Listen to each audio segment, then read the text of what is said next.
Hello aspirant, मैं GS भाई and के यूट्यूब चैनल पे आपका स्वागत है। हम आ चुके एक और नई वीडियो के साथ और ये वीडियो ना बहुत खास होने वाली है। एक्चुअल में ये किसी क्लास की नहीं है, पीवाईक्यूज की वीडियोस हैं। जैसे यूपी पुलिस जो 2019 के जनवरी में पेपर हुआ था, ठीक है, और 4 शिफ्ट में पेपर हुआ था, उसमें से एक शिफ्ट का मैथ का पेपर है ये, ठीक है। तो ये वही है। तो इसमें हम कंप्लीट देख लेंगे कि किस टाइप के क्वेश्चन बने थे मैथ में और उससे हम आगे अपनी तैयारी कंटिन्यू करेंगे। मैं समझता हूं ना कि पहले आपको एग्जाम देने से पहले और तैयारी करने से पहले आपको पीवाईक्यू जरूर करने चाहिए, जिससे क्या होगा, आपको आइडिया लग जाएगा कि कौन सा चैप्टर से किस टाइप के और कितने क्वेश्चन बन रहे हैं, ठीक है। तो इसीलिए हम पीवाईक्यू लेके आए हैं और जो भी उत्तर प्रदेश पुलिस की तैयारी कर रहे हैं और जो भी कांस्टेबल बन के अपने घर वालों का सपना साकार करना चाहते हैं ना, तो जुड़ जाओ भाई, एकदम मेहनत से पढ़ो और एकदम एक एक क्लास देखो, जिससे सारी चीजें आपको क्लियर हो जाएं। और एक प्लेटफॉर्म से जुड़ना, ये भी मैं बात कहूंगा आपको। चलो, तो जैसा कि इंफॉर्मेशन दे दी मैंने, आपको पता है कि 53,000 की अप्रोक्सीमेट वैकेंसीज हैं, ठीक है, 53,000 वैकेंसीज है। और ये क्या है, जो ये है प्रीवियस ईयर पेपर में लेके आया हूं आपको मैथ का। एक्चुअल में मैथ में प्रीवियस ईयर में 20 क्वेश्चन थे, ठीक है, हर शिफ्ट में 20 थे। और बाकी जो मेंटल एबिलिटी के थे, मेंटल एबिलिटी जो मैथ के ही साथ है, पर वो रीजनिंग का पार्ट होता है, तो वो अलग सेक्शन में कवर किया जाएगा। यहाँ पे क्या है, यहाँ पे मैथ का सेक्शन लेके आया हूं मैं। अगर आप पहली बार चैनल पे आ रहे हो तो चैनल के साथ जुड़ जाइए, यहाँ पे बहुत ही ऑथेंटिक कंटेंट मिलता है। एक बार ऊपर दिया होगा, प्लेलिस्ट विजिट करके आइए। प्लेलिस्ट विजिट करेंगे तो आपको पता चल जाएगा कि हाँ, यहाँ पे कितना जेन्युइन कंटेंट मिलता है, खाली पढ़ाई की बातें होती है। हम आपको एकदम बिल्ड करना चाहते हैं, इसलिए इतनी मेहनत की जाती है आपके लिए। ओके, चलो, ये कांस्टेबल पेपर की डेट बता देता हूं मैं। यूपी पुलिस कांस्टेबल 27 जनवरी को ये पेपर हुआ था 2019 में। उसका ये मैथ्स का पेपर है, जो, ठीक है, एक एक क्वेश्चन वही उठाए गए हैं और एकदम ध्यान से देखना। और आप मैच भी कर सकते हो, एकदम सेम टू सेम पीवाईक्यूज हैं, जितने क्वेश्चन हैं इसमें उतने ही आए थे। ओके, पहला क्वेश्चन देखो। वीडियो पॉज करके आपको क्या करना है कि कोशिश करनी है कि नहीं लगा पा रहे हो कि नहीं। अगर नहीं लगा पा रहे हो, फिर मैं लगाता हूं, फिर उसके बाद फिर से कोशिश करो और देखो समझ पाते हो कि नहीं। मैं गारंटी देता हूं, अगर ध्यान से देख रहे हो तो आप समझ जाओगे। देखो कैसे क्या है। अगर हम बात करें सवाल की, तो सवाल में क्या बोला गया है, किसी वृत्त के व्यास को दोगुना कर दिया जाए। मान लो ये वृत्त है, ठीक है, और ये व्यास क्या होता है, जो उसके आर पर ये लाइन जाती है रेडियस से, रेडियस का दोगुना, यही तो व्यास होता है। जो उसके सेंटर से लाइन क्रॉस करती है, ये क्या है, ये जो है पूरा व्यास है, ठीक है। अगर हम सिर्फ यहां से लेके यहां तक की बात करें तो ये क्या है, रेडियस है, ठीक है। तो इसमें क्या बोला गया है, किसी वृत्त के व्यास को दोगुना किया गया, किसी वृत्त के व्यास को दोगुना कर दिया गया। मान लो ये जो वृत्त है, ये पूरा, इसका व्यास मान लो 1 था, तो अब नया वृत्त ऐसा बनाया गया कि उसका व्यास जो है 2 हो जाए, ठीक है, उसका व्यास जो है 2 हो जाए। मान लो एक वृत्त बनाया गया जिसका व्यास क्या हो जाए, 2 हो जाए, ठीक है। तो ये जो अब नया वाला व्यास है ना, ये क्या है, मान लो ये 1 था तो ये व्यास क्या है, 2 है। ऐसा किया गया है, ठीक है, यही चीज समझनी है। अगर मान लो आप देखते हो, अगर ये व्यास मान लो 2 गुना कर दिया गया है, तो क्या ये जो रेडियस है वो भी 2 गुना कर दिया जाएगा। तो मान लो ये पहले व्यास 1 था, तो रेडियस क्या, इसका आधा होता 1/2, ठीक है। तो अब रेडियस कितना हो जाएगा, तो रेडियस को आप दोगुना कर दोगे ना, तो रेडियस दोगुना कर दोगे तो 1/2 था, इसका दोगुना हम कर देंगे तो रेडियस कितना हो जाएगा, 1, ठीक है।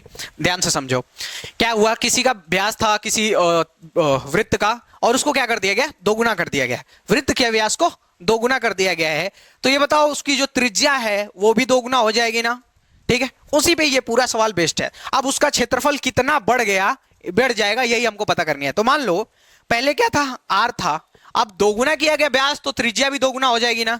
तो त्रिज्या क्या हो जाएगी, तो आप कहोगे सर 2r हो जाएगी, ठीक है, 2r हो जाएगी। अब क्षेत्रफल का फॉर्मूला क्या होता है वृत्त के, तो वृत्त के क्षेत्रफल का फॉर्मूला होता है पाई आर स्क्वायर, ठीक है।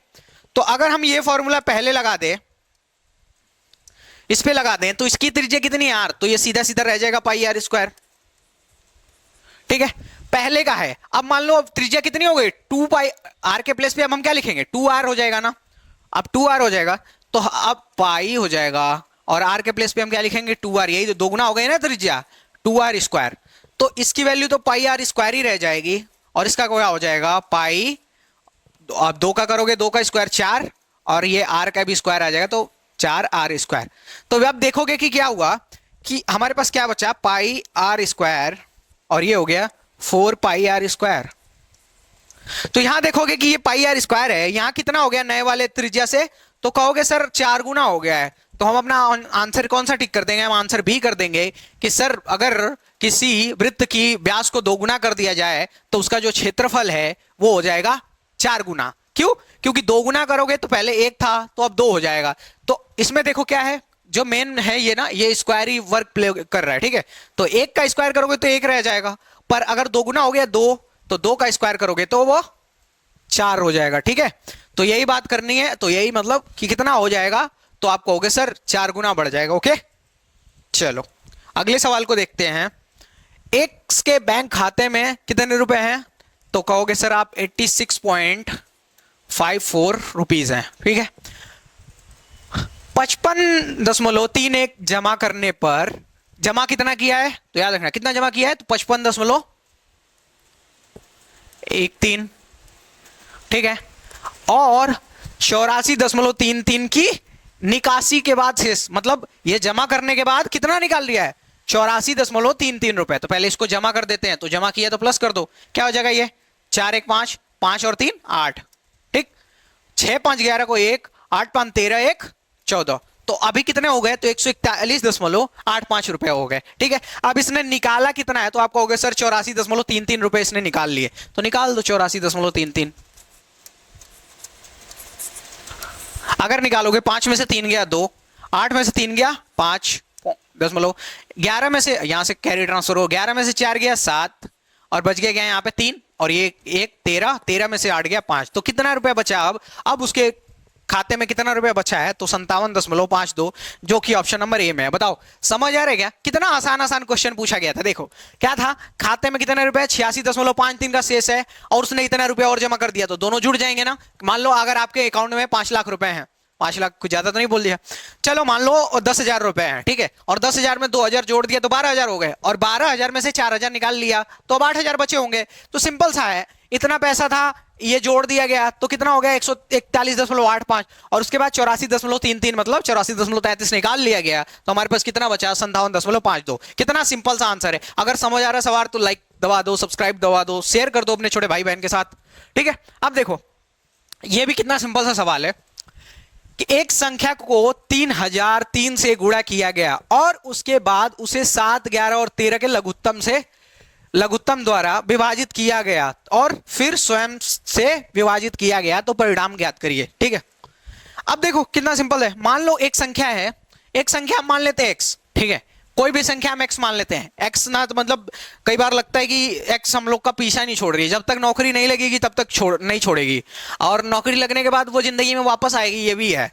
तो तुमको मतलब ऐसा नहीं करना है कि वापस जाना है x के पास। तो देखो मान लेते हैं इसको, ये x है, ठीक है। तो अगर मान लो x से मानने पे किसी को प्रॉब्लम तो नहीं होती है, तो देखो x मान लिया आपने, अब इसको किससे गुणा कर दिया गया 3003 से, तो इसको 3003 से गुणा कर दो, ठीक, गुणा कर दिया गया, ठीक है। उसके बाद 7 11 और 13 के लघुत्तम समापवर्तक से विभाजित किया गया, तो किससे 7 11 और 13, ठीक है। एलसीएम निकालने के 2 तरीके होते हैं, आपको पता होगा। पहला तरीका तो ये बेसिक वाला है,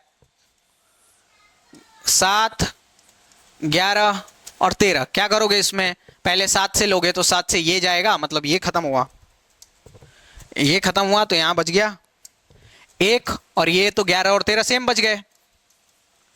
उसके बाद आप लोगे 11, तो 11 से ये चला गया, यहां पे 1 1 हुआ, यहां बच गया 13, और फिर आप ले लोगे 13, तो क्या हो जाएगा आपके पास, तो आप कहोगे सर 1 हो जाएगा, सब 1 1 हो जाएगा। अब क्या करेंगे इसको, तो मल्टीप्लाई कर दो, तो 11 7 77, क्या हो गया 77, और फिर यही तो करते हैं एलसीएम लेने के लिए, पहले यहां से ऐसे करके निकालते हैं, फिर इनका आपस में मल्टीप्लाई कर देते हैं। 77 में 13 को गुणा करोगे तो क्या हो जाएगा, तो 13 7 91 को 1, 13 7 91 और 9 100, ठीक है।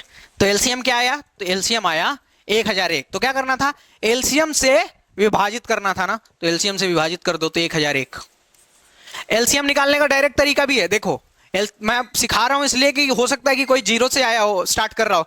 तो देखो एलसीएम निकालने का एक सिंपल तरीका भी है, इसमें देख लो क्या कॉमन क्या है, इसमें कोई कॉमन नहीं है ना, कोई कॉमन नहीं है, तो डायरेक्ट मल्टीप्लाई कर दो 7 11 और 13 का, तो 1001 अपना आंसर आ जाएगा। ओके, ऐसे ही करते हैं। तो अब देखो क्या बोला गया कि उसके बाद 7 11 और 13 के लघुत्तम समापवर्तक द्वारा विभाजित किया जाता है और फिर स्वयं से विभाजित किया जाता है। स्वयं का मतलब कि जो हमने नंबर माना था, तो हमने क्या माना था, तो तो हमने माना था x, क्या माना था x, तो हम फिर इससे x से भी विभाजित कर देते हैं, ठीक है। तो हमारे पास क्या होगा, पहले इसको काटोगे तो क्या हो जाएगा, 3 हो जाएगा ना, 1001 से 3003 में जाओगे तो 3, ठीक। तो ऊपर क्या बचा 3x, और ये x वाला तो इधर ही मल्टीप्लाई हो जाएगा अपॉन x, तो x से x चल गया, हमारा आंसर क्या बचा 3। तो क्या बोला गया है, परिणाम ज्ञात करें, तो परिणाम क्या हो जाएगा 3। एक बार और इस सवाल को समझाने की कोशिश करता हूं, ध्यान से एकदम देखना। सवाल क्या है, देखो कोई संख्या है तो हम मान लेते हैं संख्या x है, ठीक है। उसके बाद उसमें किससे मल्टीप्लाई कर दिया गया है, 3003 से, ठीक है, 3003 से मल्टीप्लाई कर दिया गया। उसके बाद 7, 11 और 13 के लघुत्तम समापवर्तक मतलब एलसीएम से भाग करना है। तो एलसीएम निकाला हमने 7, 13, 11 का, मैंने बेसिक मेथड भी बताया और स्मार्ट तरीका भी बताया जिससे हम निकालते हैं। तो वो आया 1001, हमने 1001 से डिवाइड किया तो इधर 3 बचा, 3x, ठीक। अब जो ये 3x बचा उसको क्या बोला गया है, फिर स्वयं से विभाजित करिए। स्वयं का मतलब जो संख्या हमने माना है, तो हमने x माना था तो हमने x से विभाजित कर दिया और x कट गया, हमारा आंसर क्या बचा 3। बताओ कितना सिंपल है ना। तो ऐसे सिंपल सवाल ही पूछता है, देखो इतना मतलब स्टेट का कांस्टेबल का एग्जाम है तो ये नहीं होगा कि आईएएस के सवाल पूछ देगा, जीके में तो कुछ भी पूछ सकता है, उसके बड़े बात नहीं है, ठीक है। पर बाकी में ऐसा नहीं करेगा कि कुछ भी उठा के पूछ देगा, तो वो चीज ध्यान देनी है। देखो अब ये सवाल देखो, ये कठिन सवाल है, इसको ध्यान से देखना है एकदम। यदि 10x plus 5 ratio 42x plus 8 किसका अनुपात है, 5 रेशियो 8 का क्यूब अनुपात। क्यूब अनुपात का मतलब होता है घना अनुपात। देखो घन क्यूब लिखा हुआ है, ठीक है, एक्चुअल में यहां घना अनुपात होना चाहिए था, घना अनुपात, ठीक है। तो 5 और रेशियो 8 का। अब देखो इसको कैसे समझते हैं, देखो क्या लिखा है 10x प्लस 5।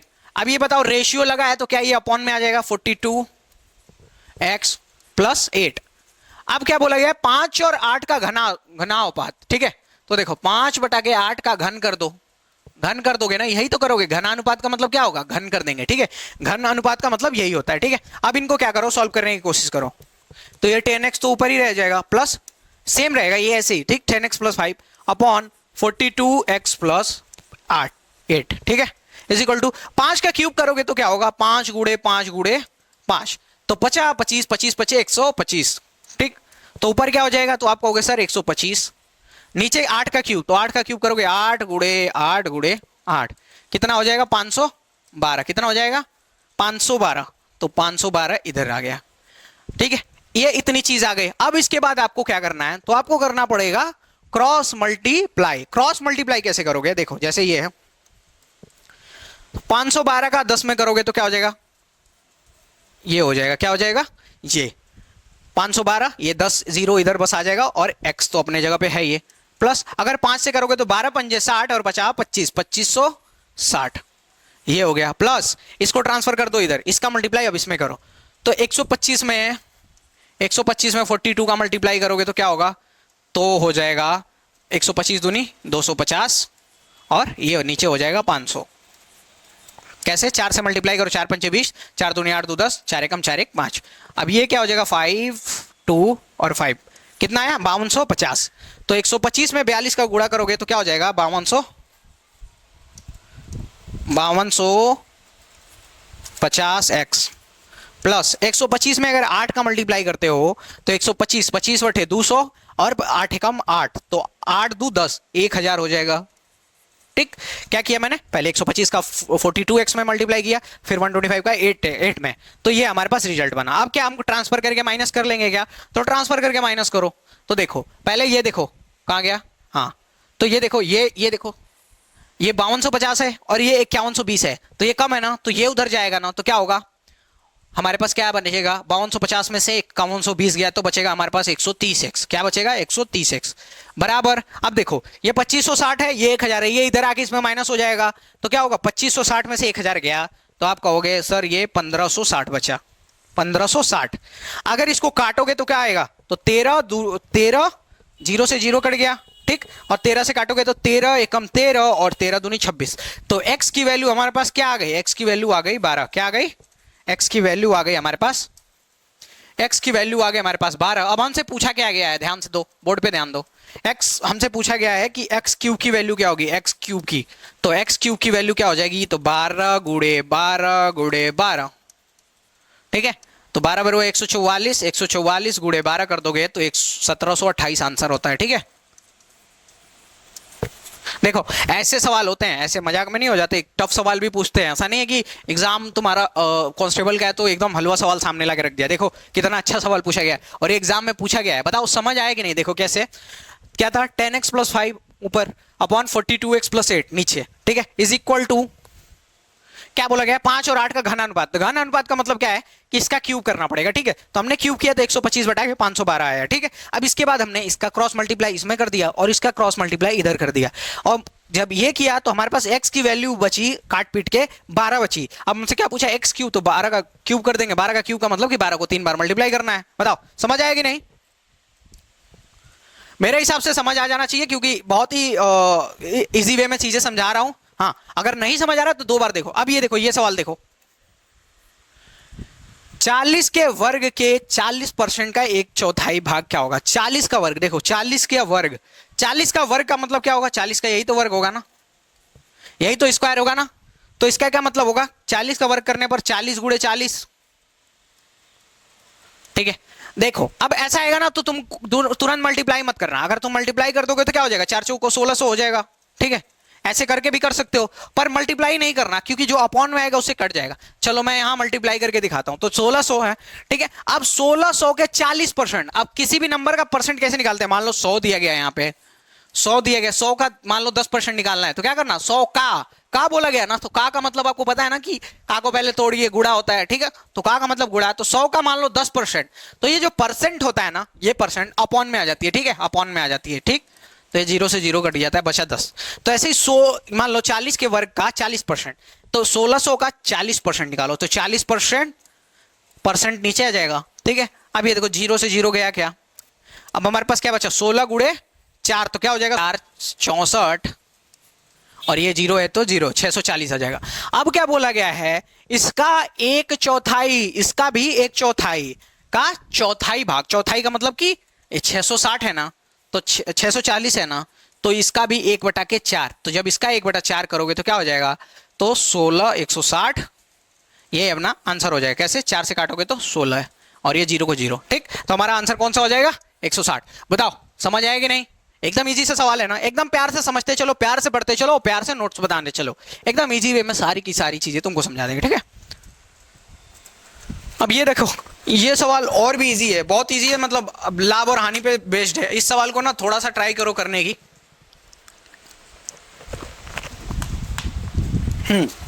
आई होप कि आपने ट्राई किया होगा। वीडियो पॉज करके देखो, यदि बिक्री मूल्य 3 गुना हो जाए, मान लो, ठीक है, 3 गुना हो जाए तो लाभ 5 गुना हो जाता है, ठीक है। तो ऐसे सवाल को करने के लिए क्या करते हैं, मान लो ना कि तुम बिक्री मूल्य कितना है, विक्रय मूल्य मान लो 100 रुपए है, ठीक है। विक्रय मूल्य कितना है, विक्रय मूल्य 100 रुपए है, ठीक है। तो मान लो कि लाभ x रुपए है, लाभ मान लो x रुपए है, तो अगर विक्रय मूल्य में से लाभ घटा देंगे तो हमारा क्रय मूल्य आ जाएगा ना। विक्रय मूल्य में से लाभ या हानि घटा देंगे तो क्या आएगा, क्रय मूल्य आएगा, ठीक है। तो लाभ घटा दिया मैंने तो क्या आ गया, ये है क्रय मूल्य, ये क्या हो गया, क्रय मूल्य, ठीक ना, क्योंकि ये लाभ था और ये था विक्रय मूल्य, ठीक है, विक्रय, ठीक है। ये 100 में से x घटा दिया गया, ये है क्रय मूल्य, ठीक। तो अगर इसको 3 गुना कर दिया जाए, अगर विक्रय मूल्य 3 गुना हो जाए, मतलब कि जो विक्रय मूल्य कौन सा है 100, अगर मैं इसको 3 गुना कर दूं तो क्या हो जाएगा 300। अगर इसको 3 गुना कर दिया जाए तो जो लाभ है वो 5 गुना हो जाता है। लाभ कितना हो जाता है, x था ना, तो x का 5 गुना क्या हो जाएगा, 5 गुना तो 5x हो जाएगा। तो लाभ क्या हो जाएगा 5x। अब देखो ये विक्रय मूल्य है और ये लाभ है, फिर से विक्रय मूल्य से अगर लाभ घटा दो तो क्या हो गया, ये क्रय मूल्य आ गया ना, ये क्रय मूल्य आ गया। अब यहां पे ध्यान दो, अब यहां पे ध्यान दो, ये भी क्रय मूल्य है, ये भी क्रय मूल्य है, तो दोनों बराबर होना चाहिए ना। तो क्या होगा 100 minus x is equal to 300 minus x minus 5x। अब ये जो है दोनों क्रय मूल्य है तो दोनों बराबर होना चाहिए, इसको सॉल्व कर लो। तो ये 5x वाला है तो इधर आएगा, तो माइनस में है तो प्लस हो जाएगा, तो 5x माइनस ये x, और ये 300 है तो 300 इधर ही रह जाएगा, और ये 100 इधर जाएगा तो 100, तो इधर क्या हो जाएगा 5x में से x गया तो 4x, और 300 में से 100 गया तो 200। तो x 4 से काटोगे तो 4 पंजे 20, और ये जोड़े को 0, तो x की वैल्यू क्या आ गई 50 रुपए। और x क्या था हमारा, x क्या था, तो आप कहोगे सर x जो है हमारा लाभ था, क्या था हमारा लाभ था ना, x हमारा लाभ था, मतलब कि हमारा लाभ कितना है 50 रुपए।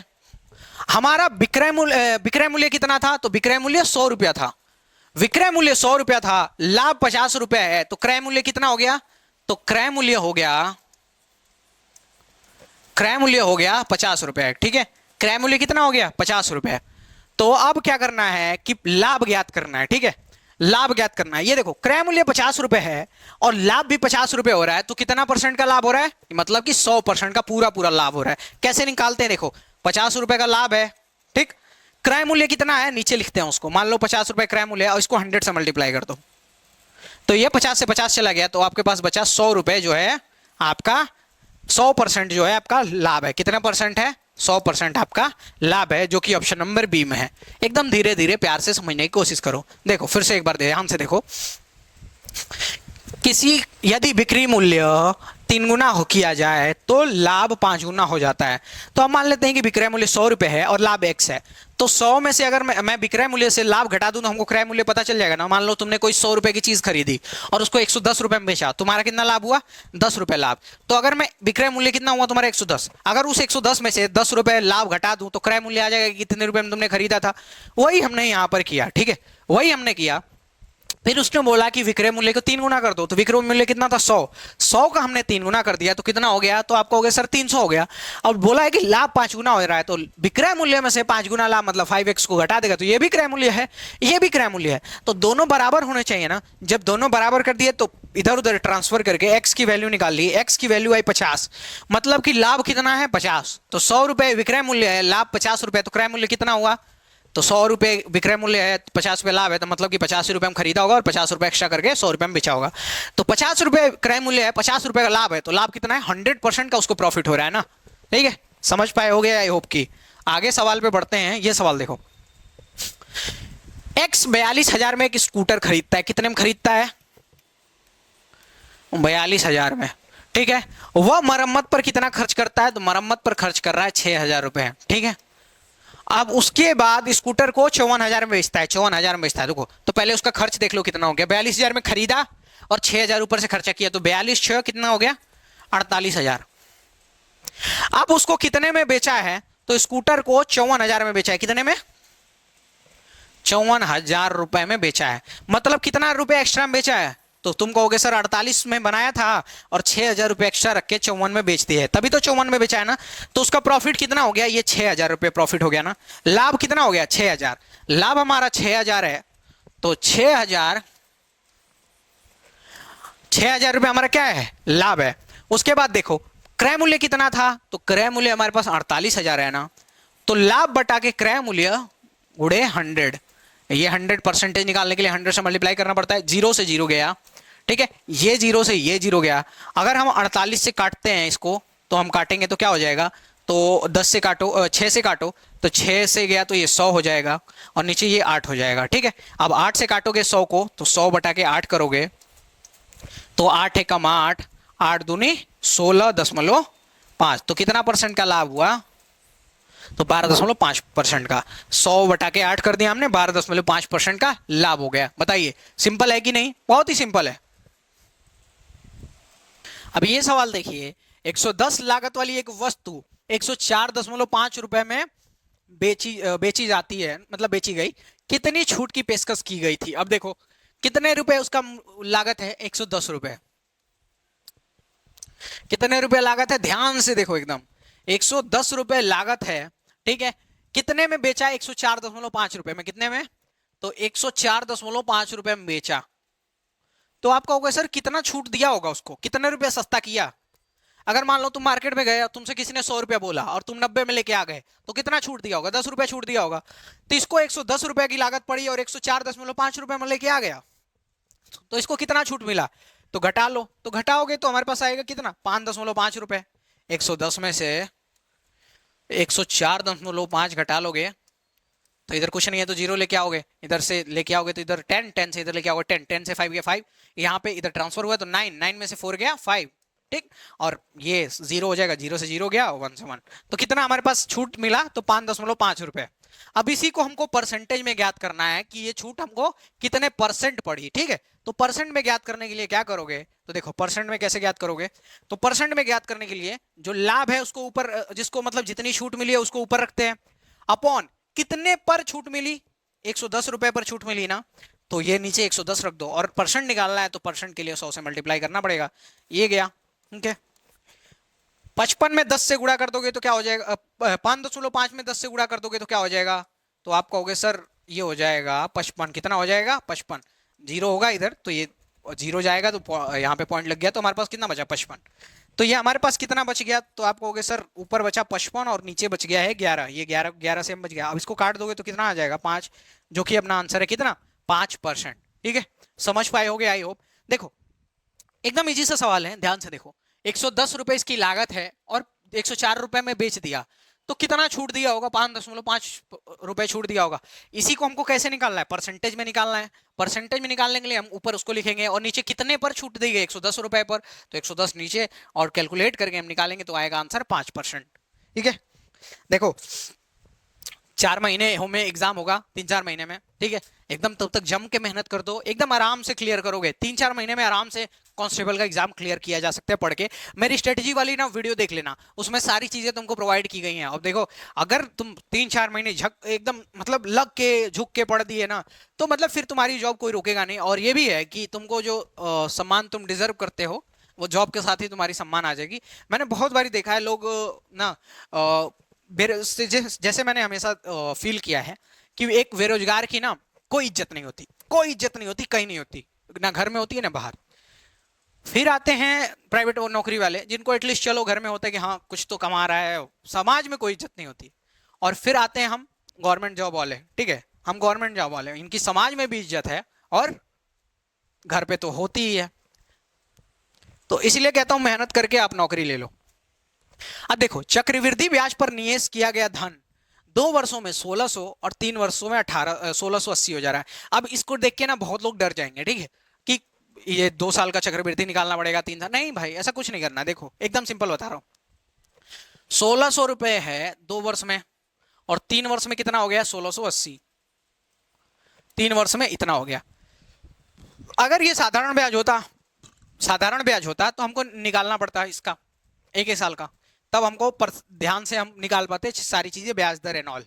पर इसमें देखोगे क्या है कि इसमें क्या है कि चक्रवृद्धि ब्याज दिया गया, तो चक्रवृद्धि ब्याज की क्या एक क्वालिटी है कि वो हर साल जुड़ जाता है अपने उसमें मूलधन में। ब्याज जो होता है हर साल अपने मूलधन में जुड़ जाता है।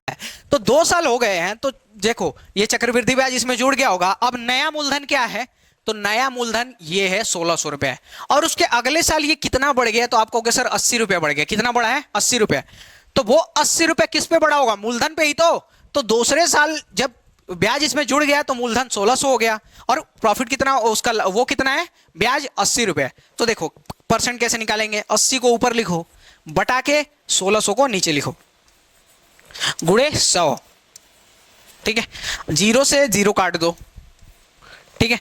अब ये 16 बच गया, 16 पंजे 80, तो हमारे पास कितना आया परसेंट, 5% का हमारा ब्याज दर है। फिर से एक बार समझाने की कोशिश करता हूं, चक्रवृद्धि ब्याज का क्या सीन होता है ना, कि वो हर साल अपने मूलधन में जोड़ के नया मूलधन हो जाता है।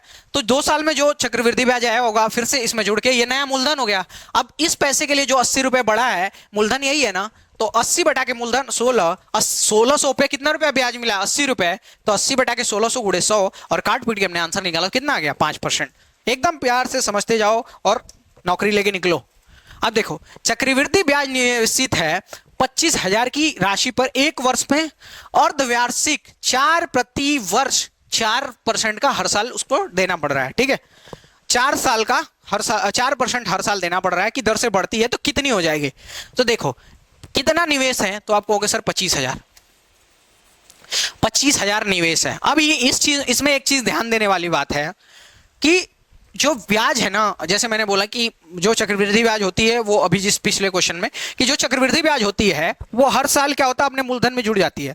पर कई बार क्या होता है कि एक्स्ट्रा कंडीशन दे दी जाती है कि वो आधे साल में ही जुड़ जाएगी अपने मूलधन में। जैसे यहाँ पर अर्धवार्षिक लिख दिया है ना, बहुत लोग को समझ नहीं आएगा। अर्धवार्षिक 4% प्रति वर्ष, तो प्रति वर्ष का मूलधन कितना है 4%, पर ये कितने में जुड़ रही है, तो आधे महीने में इसका ब्याज निकाल के इसमें जोड़ देना है। तो जब साल भर का ब्याज 4% है तो आधे साल का ब्याज कितना होगा, तो आप कहोगे सर 4% साल भर का है तो आधे साल का क्या हो जाएगा 2%। कितना हो जाएगा 2%। अब कितना निकालना है एक साल का, एक साल का तो पहले 6 महीने का निकाल के उसमें जोड़ेंगे और फिर 6 महीने का निकाल के उसमें जोड़ेंगे। इसको करने का ट्रिक है, बेसिक से कभी मत करना, फंसोगे। तो देखो 2% निकालना है ना, तो 2% निकालो, तो 25,000 का 2% निकालोगे तो 2% कैसे निकालते हैं, तो 25,000 का अभी मैंने परसेंट निकालना सिखाया, 2/100 यही तो करेंगे। 0 से 0 चला गया, बच गया 250, तो कितना हो गया 250 में 2 का गुणा कर दोगे तो 500 रुपए। तो पहले तिमाही में कितना आएगा 500 रुपए, पहले छमाही में 500 रुपए और दूसरे छमाही में भी 500 रुपए। पर मैंने आपको बताया कि चक्रवृद्धि ब्याज में क्या होता है कि जो ब्याज होता है वो मूलधन में जुड़ता है, और यहां पे कंडीशन दी गई है कि अर्धवार्षिक करना है, मतलब कि 6 महीने में ही जोड़ देना है। तो अब देखो कि मान लो अगर अब सिर्फ 25,000 होता है तो 500 पहले 6 महीने में आता, अगले 500 आते अगले 6 महीने में, ठीक है।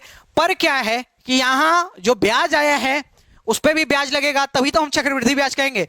तो जो ये 500 है इसका भी हमको 2% निकालना पड़ेगा, तो 500 का 2% निकालो, तो 500 का 2/100, तो हमारे पास कितना आएगा, तो 5 दुनिया आप कहोगे सर 10। तो इसमें एक जो दूसरी छमाही इसमें 10 रुपए और ब्याज में जुड़ जाएगा, क्योंकि इस 500 का भी तो 2% देना पड़ेगा, जो ब्याज है वो मूलधन में जुड़ जाएगा, तो ये 500 का भी 2% और 25,000 का तो 2% देना ही है। तो कितना हमारे पास ब्याज कुल कितना हो गया, पहले छमाही में 500, फिर दूसरे में 500 और ये 10 रुपया इस पर ब्याज, तो 5 दूनी 10 मतलब कि 1,000 और ये 10, 1,010 रुपए टोटल ब्याज हुआ। तो कितना ब्याज हुआ 1,010 रुपए। इसमें क्या बोला गया है कि बढ़कर पूरी राशि कितनी हो जाएगी, मतलब मिश्र धन कितना हो जाएगा। तो ये मूलधन है और ये क्या है ब्याज है, ये मूलधन है और ये क्या है ब्याज है। तो 25,000 में 1,010 प्लस कर दो तो कितना हो जाएगा 0,1062। तो हमारे पास नया हमारे पास मिश्रधन क्या हो जाएगा 26,010, जो कि ऑप्शन नंबर बी में है, ठीक है। ये देखना कई लोग क्या करेंगे ना कि निकाल तो लेंगे पर इन ऑप्शंस में कंफ्यूज होकर गलत कर देंगे, ऐसा नहीं करना है, ठीक है। बहुत शांति से स्वभाव से एकदम आपको एक एक क्वेश्चन अटेम्प्ट करना है, टाइम बहुत कम नहीं पड़ेगा। प्रैक्टिस अगर करके जाओगे और मेरे साथ जुड़े रहोगे, सारे चीज एक एक क्लियर करोगे तो टाइम कम नहीं पड़ने दूंगा। आप देखो कोई आदमी है उसने क्या किया 75,000 के साथ कारोबार शुरू किया, कितने रुपए के साथ 75,000 के साथ, ठीक है। और दूसरे बाद में एक आदमी भी है, कुछ समय के बाद कुछ थोड़े टाइम के बाद आ जाता है कितने के साथ 37,500 रुपए लेकर, वो भी व्यापार में लग गया, ठीक है। मतलब एक आदमी ने क्या किया बिजनेस किया और दूसरा आदमी कहा कि चलो मैं भी तुम्हारे में बिजनेस में पैसा डाल देता हूं, ठीक है, मैं भी तुम्हारे बिजनेस में पैसा डाल देता हूं। तो उसने कुछ महीने के बाद इतना पैसा डाला, अब जब अंत हुआ तो कुछ प्रॉफिट हुआ होगा। कोई भी बिजनेस आदमी क्यों करता है, लॉस के लिए थोड़ी करता है, प्रॉफिट के लिए करता है ना। तो अंत में उसको प्रॉफिट हुआ कुछ, तो प्रॉफिट किस रेशियो में बना, तो 3:1 में, इसको 3 मिला और इसको 1 मिला, ठीक है। अब देखो यहां पर एक चीज समझने वाली बात है, ऐसे क्वेश्चन को करने के लिए हमेशा रेशियो यूज करना। जैसे मान लो कि क्या दिया गया है, तो कहोगे कि सर इसकी 37,500 है और इसका 75,000 है, तो देखो इनका जो इन्वेस्टमेंट है वो किस अनुपात में, तो तुम काटो इसको, ठीक है। अब बच गया 750 और ये क्या बच गया 375। अगर 375 का दोगुना कर दोगे तो क्या हो जाएगा 750 हो जाएगा। तो मतलब कि ये दो 375 एकम 375 और ये 2, ठीक है। तो अनुपात क्या बचा इनके आय, इनके जो इन्वेस्टमेंट का अनुपात क्या है, तो इन्वेस्टमेंट का अनुपात इसने 2 रुपए इन्वेस्ट किया है, इसने 1, तो इसका अनुपात 2 है और 1, 2 और 1 के अनुपात में इन्वेस्ट किया है और साल के अंत में उनको कितना मिल गया, तो तुम कहोगे सर इसको 3 मिल गया और इसको 1 मिल गया, इसको 3 मिल गया और इसको 1 मिल गया। अब देखते हैं कि उनकी टाइम पीरियड क्या है कि कितने टाइम के लिए उन्होंने इन्वेस्ट किया है, वही पूछा गया हमसे। तो टाइम पीरियड निकालने के लिए देखो क्या करते हैं, यही जो है ना x और यहीं पे y होती है, ठीक है, ये y है, ठीक है। इससे जब मल्टीप्लाई करते हैं, जैसे ये क्या है, ये इन्वेस्टमेंट है, ये क्या ना निवेश है, निवेश में जब समय का गुणा कर देते हैं, निवेश में जब समय का गुणा कर देते हैं तो क्या आ जाता है हमारे पास, तो निवेश में जब समय का गुणा कर देते हैं तो हमारे पास आ जाता है लाभ। और इसमें देखो यहीं पे वो भी है, निवेश में अगर समय का गुणा कर दिया तो लाभ आ गया, ठीक है। तो जब हम ये एक्स वाई की वैल्यू निकालते हैं ना, जब ये इसकी वैल्यू एक्स वाई मानते नहीं है, जब हम इसकी वैल्यू निकालते हैं तो क्या करते हैं, जो नीचे 3 है उसमें 2 से मल्टीप्लाई करते हैं, क्यों डिवाइड करते हैं, क्यों, क्योंकि देखो जब निवेश में समय का मल्टीप्लाई कर रहे थे तो लाभ आ रहा था, तो अब हमको समय निकालना है तो लाभ में हम निवेश से डिवाइड कर देंगे, ठीक है। इसमें भी वही करो, क्या है एक समय है एक लाभ है और समय भी एक ही है, इससे डिवाइड कर दो। अब इसका क्रॉस मल्टीप्लाई कर दो, तो इसको करोगे तो 3 और ये उधर जाएगा तो 2। तो इनका जो है समय का अनुपात कितना आ गया, 3 और 2। तो x और y का अनुपात क्या आ गया, 3 और 2 का, 3 और 2 का। ये है इनके समय का अनुपात। अब देखो ये कितने दिन रहा है, तो ये जो x है, ये वाला नंबर, ये जो है पूरे साल भर रहा है। साल भर का मतलब कि 12 महीने रहा है। पर यहां इसका रेशियो कितना है, 3। तो 3 बराबर 12, तो 1 बराबर 4। तो ये 2 बराबर कितना हुआ, तो 4 दूनी 8। ये निवेश में कितने महीने रहा है, 8 महीने के लिए इसकी इन्वेस्टमेंट थी। कितने महीने के लिए, 8 महीने के लिए। अब तुम क्या करोगे, फटाक से 8 जाओगे, इसमें ऑप्शन में होगा कहीं टिक कर दोगे, इसमें नहीं है, पर होगा तो टिक कर दोगे। नहीं करना है। इसमें क्या बोला गया है कि बी कितने महीने बाद शामिल हुआ, कितने महीने बाद शामिल हुआ। तो देखो कितने दिन तक रहा है, तो आप कहोगे सर 8 महीने रहा है। और पूरा ट्रेड कितने दिन का था, पूरा व्यापार तो 12 महीने का था, मतलब कि 4 महीने के बाद आया होगा, 4 महीने के बाद ही आया होगा ना। तो 12 महीने का व्यापार था और ये 8 महीने किया है, मतलब कि 4 महीने गायब था। तो कितने महीने की बात शामिल हुआ, तो option A is the correct answer. ठीक है, ऐसे करते हैं ऐसे सवालों को। ये समझाने के लिए मैं एक एक मिनट लेके एक एक चीज, मतलब एक एकदम टाइम लेके प्यार से एकदम समझा रहा हूं कि क्लियर हो जाए तुमको चीजें। देखो फिर से एक बार ध्यान देना। ए ने 75,000 के साथ एक कारोबार शुरू किया। बी कुछ समय के बाद इतने इन्वेस्टमेंट के साथ शामिल हुआ। यदि वर्ष के अंत में कितना है, 3 और 1 के अनुपात में साझा किया गया, तो बी कितने महीने बाद आया। तो पहले इसकी इन्वेस्टमेंट 75,000 थी, इसकी कितनी थी, 37,500। यदि वर्ष के अंत में 3 और 1 के अनुपात में लाभ हुआ, 3 अनुपात 1 लिख दिया। अब हमने इसका अनुपात निकाला कि इन्वेस्टमेंट का अनुपात क्या है, तो इसको काट दिया, तो 2 और 1 के अनुपात में इन्वेस्टमेंट थी। अब हमने लाभ में इस इन्वेस्टमेंट से डिवाइड कर दिया, तो 3/2 और 1/1 क्रॉस मल्टीप्लाई करके हमने निकाला 3 और 2 का रेशियो है। क्या रेशियो है, 3 और 2। मतलब कि एक्स जो ये ए जो है उसका टाइम कितना है, 3 महीने, और वाई जो है उसका टाइम कितना है, जो बी है उसका टाइम कितना है, 2 मतलब 3 और 2 के रेशियो में है। अब हमको क्या निकालना है कि कितने महीने रहा, तो ये तो पूरे साल भर रहा है ना, तो मतलब 12 महीने रहा होगा। तो यहां कितना दिख रहा है, 3, तो 3 बराबर 12, तो 1 बराबर 4, तो 2 बराबर 8। ठीक है, तो ये 8 महीने रहा है। अब पूछा गया कितने महीने बाद शामिल हुआ, तो 12 महीने का पूरा ट्रेड है और ये 8 महीने रहा है, मतलब 4 महीने गायब था, जो कि हमारा आंसर है। अगले सवाल पे चला जाए। एक छात्र के अंक कितने हैं, 68 हैं। 68 के बजाय 88 लिख दिया गया, मतलब कि 88 लिख दिया गया और था कितना, 68। तो मतलब कि कितना प्लस ज्यादा लिख दिया गया है, तो 20 ज्यादा लिख दिया गया है के रूप में दर्ज किया। इस कारण छात्र कक्षा में औसत कितनी बढ़ गई, 0.5 बढ़ गई। तो कक्षा में छात्रों की संख्या क्या है। अब देखो ऐसे सवाल बहुत ही सिंपल है, बहुत ही सिंपल। देखो 88 टोटल थे, ठीक है, 88 मतलब 68 एक्चुअल में था और लिख दिया गया कितना, 88। तो कितना ज्यादा लिख दिया गया, तो आप कहोगे सर 20 ज्यादा लिख दिया गया है। और जब 20 एक्स्ट्रा लिखा गया तो सबका 0.5 बढ़ गया, मतलब सबका आधा आधा बढ़ गया। कितना बढ़ गया, आधा आधा। ठीक है, सबका कितना बढ़ गया, तो 1/2 आधा बढ़ गया। ठीक है, अब तुम ध्यान दो कि अगर 20 रुपए को आधा आधा रुपए करके, ठीक है 20 रुपए हैं और उसको आधा आधा रुपए करके बांटा जाए, तो कितने लोगों में बांट दोगे, तो एक आदमी को आधा दोगे, दूसरे आदमी को आधा दोगे। तो 1 रुपए में 2 लोगों को बांटोगे, तो तुम्हारे पास 20 रुपए हैं, तो कितने लोगों को बांटोगे, तो 20 रुपए हैं, तो 20 रुपए हैं, तो 1 रुपए में 2 लोग को बांट रहे हो, तो 20 रुपए में कितने लोग को बांटोगे, 40 रुपए। तो वैसे ही इसके पास कितना अंक ज्यादा है, तो इसका अंक जो है 20 ज्यादा है, 5 से डिवाइड कर दो। ठीक है, या हम वही कर सकते हैं जो मैंने बताया आपको कि हम एक अपने दिमाग से लगा ले कि हाँ 0.55 देना है, तो 2 लोग में एक जाएगा, 1 अंक, तो 20 अंक है, तो हम 40 लोगों को दे सकते हैं। ठीक है, पर अगर हम ऐसे करना चाहें कि क्या करें, एकदम बाय रूल जाए, तो 20 अंक एक्स्ट्रा है, 0.5 सबको बांटना है, तो 0.5 से डिवाइड कर दो।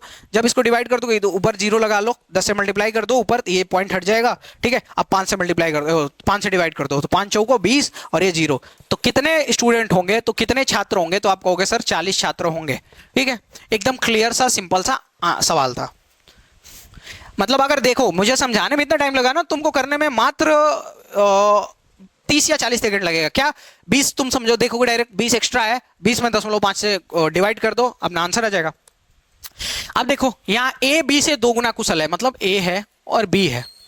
ठीक है, और बी सी से 3 गुना कुशल है और सी भी है। तो देखो क्या है, लास्ट में कौन है, सी है, तो बी जो है सी से 3 गुना कुशल है, मतलब कि अगर सी है तो बी 3 गुना, मतलब कि 3 होगा, एक सी का 3 गुना 3, ए बी से कितना कुशल है? दो गुना कुशल है। ए बी से कितना दो कुशल है? दो गुना। ए बी से दो गुना, बी से दो गुना का मतलब कि 3 का दो गुना 6, 3 का दो गुना 6।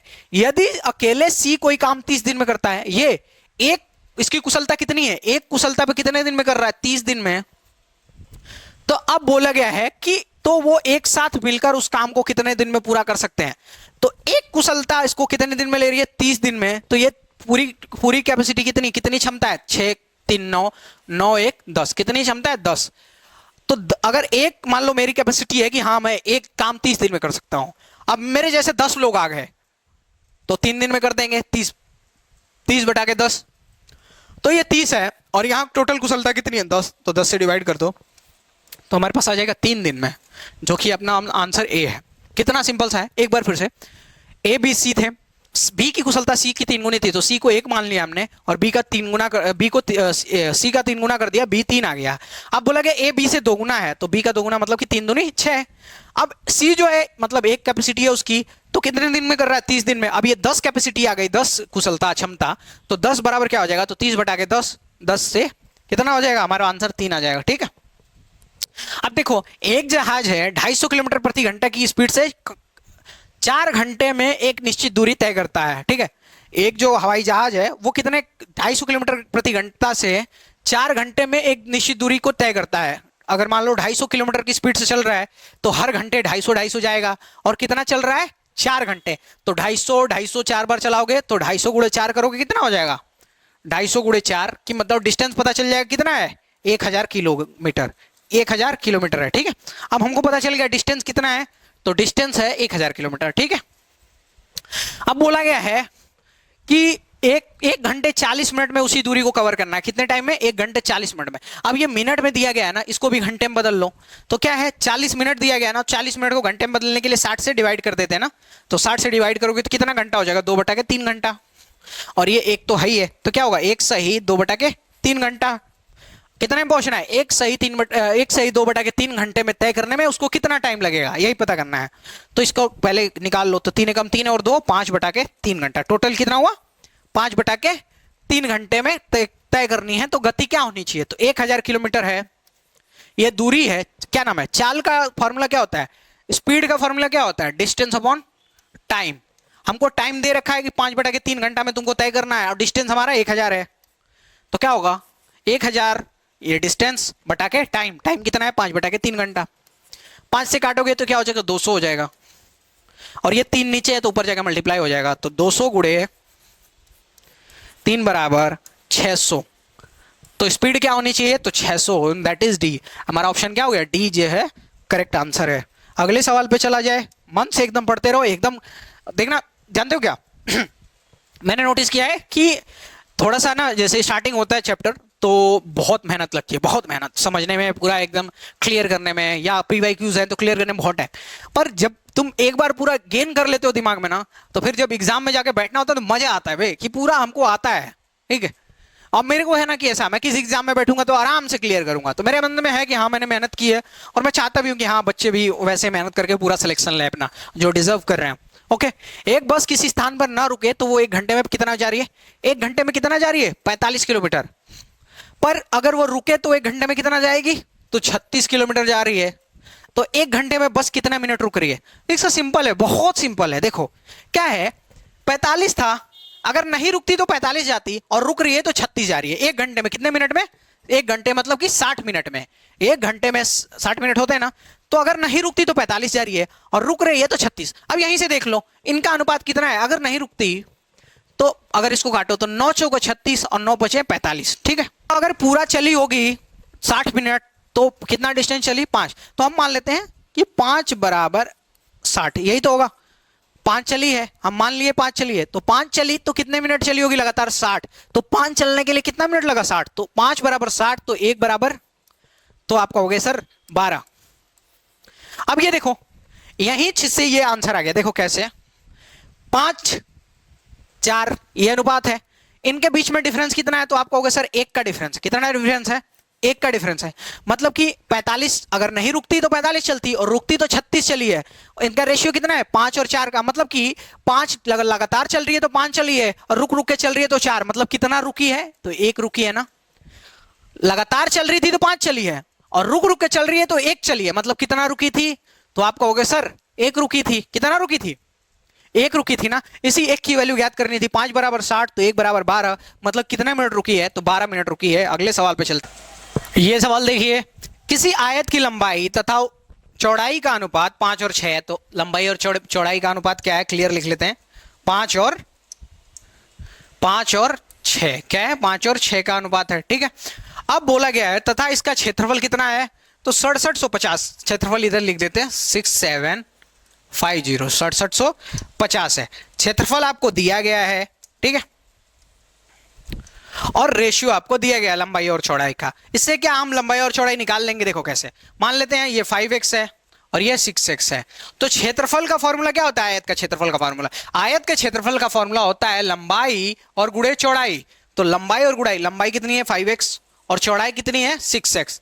अब बराबर में हमको पता है ना 6750 क्षेत्रफल दिया हुआ है। अब हम इसको काटते हैं, 5 से काटेंगे अगर इसको, तो 5 एकम 5, 5 ते 15, 50 25, और ये 0 को 0। ठीक है, आप काट लेना। 6 से काटोगे इसको तो 6 दूनी 12, और 6 दूनी 12, 6 दूनी 12, बच गया 15 में से 12 गया 3, और 3 0, 6 पंजे 30, तो क्या बच गया? इधर बच गया 225। अब इधर क्या है? ये x है और ये x है, तो 2x हो जाएगा, क्या होगा? स्क्वायर, x स्क्वायर, और ये बराबर 225। ठीक है, तो x बराबर क्या हो जाएगा? 225 क्या हो जाएगा? रूट में आ जाएगा, रूट में आ जाएगा ना 225। तो अब x की वैल्यू हमारे पास क्या आ गई? तो x का मतलब क्या होता है? इसको हम तोड़ेंगे तो क्या होगा? 15 गुणे 15, यही तो होगा। तो x की वैल्यू आ जाएगी 15। अब हमसे क्या पूछा गया है? आयत की लंबाई तथा क्षेत्रफल का अनुपात। तो लंबाई क्या है? ये 5x है ना, तो 5x क्या हो जाएगा? 5 गुणे x की वैल्यू क्या है? 15। ठीक है, इसको क्या करना? गुणा अभी नहीं करो, गुणा मत करो, रुको। इधर क्या आ जाएगा अपने पास? इधर हमको लंबाई मिल गया तो लंबाई हमने इधर लिख दिया, और हमको लंबाई तथा क्षेत्रफल का अनुपात निकालना है। तो क्षेत्रफल क्या है? 6750, 6750। इसको काटो, 5 से काटोगे तो 5 से जब हमने काटा था तो यहां पे कितना आया था? 1350, और 15 से काटोगे तो क्या हो जाएगा? 15 एक कम 15 नवा 135, 15 नवा 135, और ये 0 को 0। तो हमारा आंसर क्या, अनुपात क्या बनेगा? 1 अनुपात है 9, 0 90, जो कि ऑप्शन डी में है। फिर से देखो, आयत की लंबाई और चौड़ाई दी गई है। क्या दी गई है? आयत की लंबाई और चौड़ाई दी गई है। ठीक है, तथा इसका क्षेत्रफल भी दिया गया है। तो लंबाई और चौड़ाई का अनुपात दिया गया है ना, तो उससे हम x 5x और 6x मान लेते हैं। और इसका लंबाई और चौड़ाई का क्षेत्रफल क्या होता है? आयत का क्षेत्रफल क्या होता है? लंबाई गुणे चौड़ाई। तो वो दिया गया 6750। तो यहां से हमने काट दिया, एक्स स्क्वायर की वैल्यू आ गई 225, तो x बराबर 15, x की वैल्यू 15 रख दी, तो लंबाई जो है 5 गुणे 15, और क्षेत्रफल का अनुपात निकालना था, क्षेत्रफल इधर रख दिया, काट दिया, तो हमारा आंसर क्या आ गया? हमारा आंसर आ गया 1 अनुपात 90। अगले सवाल पे चलते हैं। अगला सवाल देखो, 11 से विभाजित होने वाली सबसे छोटी 4 अंकों वाली संख्या। ठीक है, 4 अंकों वाली सबसे छोटी संख्या निकालनी है 11 से जो विभाजित हो। तो क्या करते हैं हम? 4 अंकों की सबसे छोटी संख्या कौन होती है? तो 999 होता है 3 अंकों की सबसे बड़ी संख्या, और 1000 जो होता है जस्ट, ये क्या हो जाएगा? 4 अंकों की सबसे छोटी संख्या हो गई। पर ये क्या है? 11 से डिवाइड नहीं है ना, ये 11 से डिवाइड नहीं है, तो हम निकालते हैं। देखो कैसे निकालते हैं, इसको डिवाइड करो, इसको डिवाइड करो 11 से, तो इसको डिवाइड करोगे तो क्या होगा? 11 नवा क्या होगा? 11 नवा 99 हो जाएगा ना। बचा क्या? यहाँ 1 और ये 0, 10 बचा ना। अगर इसमें एक और प्लस कर दिया जाए, एक और प्लस कर दिया जाए, तो क्या वो डिवाइड होगा? जैसे देखो 1000 और 1 प्लस कर दिया मैंने इसमें, तो क्या हो गया? 1 हो गया। अब इसको 11 से डिवाइड करोगे तो 11 नवा 99, 99 गया, बचा यहाँ पे क्या? 1 बचा, और ये 1, 11 बचा, तो 11 कम 11, मतलब कि 4 अंकों के 11 से विभाजित होने वाली 4 अंकों की संख्या सबसे छोटी संख्या कौन सी है? 1001। 1001 आपको पता चल गया। 13 से विभाजित होने वाली 4 अंकों की सबसे छोटी संख्या, तो वो भी ऐसे ही करो, उसको भी ऐसे पता करो। तो 4 अंकों की सबसे छोटी संख्या कौन सी होती है? तो आप कहोगे सर 1000 होती है, 1000 होती है, पर 13 से डिवाइड होने वाली चाहिए, तो 13 से चेक करो। तो यहाँ क्या हो जाएगा? 13 सत्ते 91, 91 आया, तो यहाँ क्या बच गया? 100 में से 91 गया तो 9, और ये 0 बच गया। अब 13 से इसको डिवाइड करोगे तो यहाँ कितना कम पड़ रहा है? अगर यहाँ 1 होता, यहाँ पे 1 होता है, मतलब कि 91 होता, तो 13 सत्ते 91 हो जाता ना, तो इसमें भी मतलब +1 करेंगे, तो क्या होगा? 13 से डिवाइड होने वाली 4 अंकों की सबसे छोटी संख्या कौन सी हो जाएगी? तो आप कहोगे सर 1001, वो भी हो जाएगी। तो जो 11 से विभाजित होने वाली 4 अंकों की सबसे छोटी संख्या है वो भी सेम है, और 13 से डिवाइड होने वाली 4 अंकों की सबसे छोटी संख्या कौन सी है? वो भी है 1001। ठीक है, अब क्या बोला गया है? 4 अंकों की सबसे छोटी संख्या के अंकों का योग। तो इसके अंकों का योग क्या हो जाएगा? दोनों 1001 ही है ना, तो इसके अंकों का योग क्या हो जाएगा, एक एक, 2 हो जाएगा इसके अंकों का योग। ठीक है, 13 से विभाजित होने वाली 4 अंकों की सबसे छोटी संख्या के अंकों का योग, इसके अंकों का योग एक ही, और ये 1 2, ये भी 2 हो गए। क्या बोला गया, का गुणनफल पता करना है, तो 2 गुणे 2 क्या हमारे पास हो जाएगा, 4। क्या हो जाएगा, 4। यही होगा, यही आंसर है। तो हमारे पास वही पूछा गया था, तो हमने पहले 11 से डिवाइड होने वाली 4 अंकों की सबसे छोटी संख्या निकाली, 1000 में डिवाइड करके देखा, एक कम पड़ रहा था, फिर 13 से पता किया, तो 13 से भी 1000 एक ही आया। अब बोला गया अंकों का योग, तो अंकों का योग उनका निकाला, तो इसके अंकों का योग 2 है, इसके अंकों का योग 2 है, तो 2 गुणे 2 बराबर 4, और यही हमसे पूछा गया था, अंकों का योग निकाल के गुणनफल करना था। अब देखो 13 से विभाजित होने वाली 3 अंकीय संख्याएं 16 से विभाजित किया गया, तो शेषफल क्या होगा। देखो क्या बोला गया, 13 से विभाजित होने वाली सबसे छोटी 3 अंकीय संख्या, 3 अंकीय संख्या मतलब 3 अंकीय संख्या का मतलब अगर 99 है, ये 2 अंक की है, उसके बाद 100 क्या हो गया, 3 अंकों की हो गया। अब बोला गया 13 से विभाजित होने वाली 3 अंकों की सबसे छोटी संख्या, तो इसके बाद कौन सी जस्ट नंबर है जो 13 से विभाजित हो, तो आप कहोगे सर 13 अट्ठे 104, 13 बटे 104 जो कि 13 से डिवाइड है ना, 13 बटे 104, तो क्या हो गया, 13 से विभाजित होने वाले सबसे छोटी संख्या 3 अंकों की कौन सी हो गई, 104। अब इसे 104 को क्या बोला गया है, 16 से विभाजित किया गया। 104 को किससे विभाजित किया गया, 16 से, 16 से विभाजित किया गया, तो क्या आया, शेषफल क्या होगा वही पूछा गया है, तो इसको डिवाइड करोगे क्या होगा, 16 छक्का 96, और रिमाइंडर क्या बच गया, 104 में से 96 घटा दो, तो क्या बच गया हमारे पास 8, जो कि रिमाइंडर है। कितना सिंपल सा सवाल है ना, बहुत ही सिंपल है, इससे सिंपल कुछ नहीं हो सकता। ये सवाल देखो, 65 से 61 के वर्गमूल को ज्ञात करके इस संख्या को अपने वर्गमूल से विभाजित किया जाता है, तो परिणाम ज्ञात करो। देखो ये सवाल ना बहुत ही मतलब सिंपल सा है, थोड़ा सा आईक्यू लगाओगे। देखो क्या बोला है, वर्गमूल को ज्ञात करके इस संख्या को वर्गमूल से ही विभाजित करना है, उसका वर्गमूल ज्ञात करके, जो वर्गमूल है ना उस वर्गमूल ज्ञात करना है, फिर इस संख्या को वर्गमूल से विभाजित करना है। देखो वर्गमूल क्या होता है,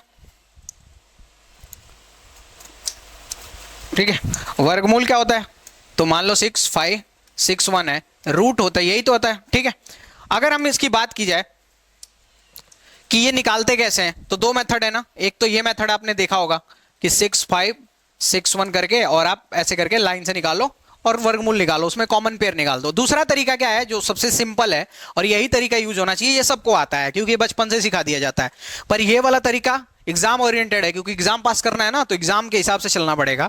तो इस सवाल को देखो, इस सवाल में क्या है कि देखो वर्गमूल निकालने के लिए इस लास्ट वाले यूनिट को देखो, क्या देखोगे कि किसका वर्ग करने पर 1 आता है, किसका वर्ग, तो आप कहोगे कि 1 का वर्ग करेंगे तो एंड में 1 आएगा। ठीक है, 9 का वर्ग करेंगे तो 9 81, एंड में 1 आएगा, तो दोनों में 1 आ रहा है, तो दो ही मैंने हमारे पास, एक तो या तो 9 हो सकता है या तो 1 हो सकता है। ठीक है, दो ही हमारे पास ऑप्शन है।